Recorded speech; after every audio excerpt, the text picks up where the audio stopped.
कांग्रेस नेता और झारखंड के मंत्री आलमगीर गिरफ्तार। 2 दिन 16 घंटे हुई पूछताछ, अब गिरफ्तारी। ईडी की रेड में मिले थे 37 करोड़ रुपए कैश।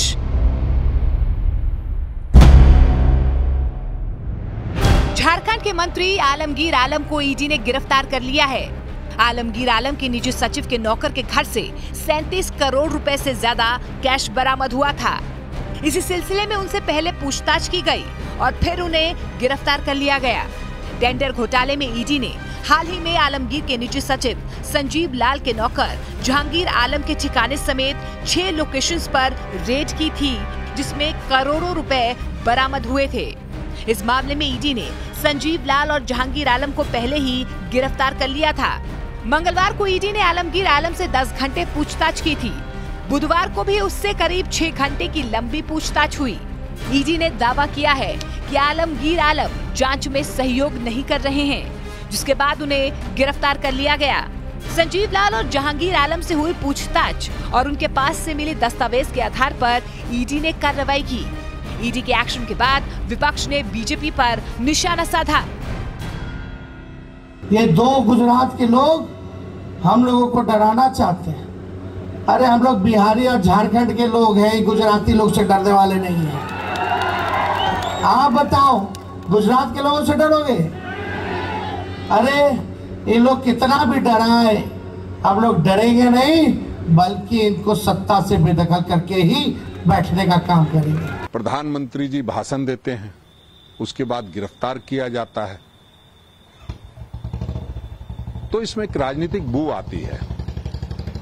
वो इसलिए मैं कह रहा हूं कि जब कोई व्यक्ति ईमानदारी से आपके सामने पेश हो रहा है और वो भागने वाला व्यक्ति नहीं है, एक जिम्मेदार पद पर बैठा व्यक्ति है और मंत्री हैं, तो निश्चित रूप से कानून को भी उनका सम्मान करना चाहिए था। उधर बीजेपी ने दावा किया है कि आलमगीर जैसे नेता की गिरफ्तारी तो अभी शुरुआत है। ऐसे भ्रष्ट नेता अभी और गिरफ्तार होंगे। देश में एक आलमगीर आलम का अरेस्ट हुआ है।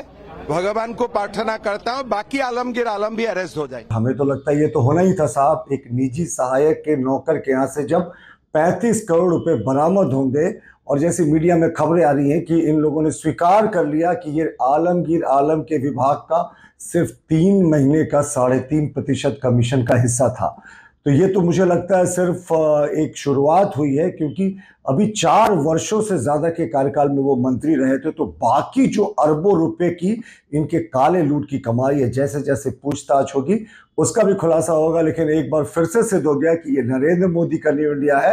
आप बड़े पद पर भ्रष्टाचार करके बचना चाहेंगे तो ये नामुमकिन है इस नए इंडिया में।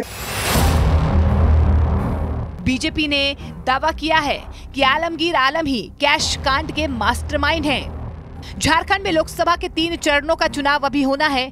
उससे पहले कैश कांड में कांग्रेस के बड़े नेता की गिरफ्तारी को बीजेपी ने मुद्दा बना दिया।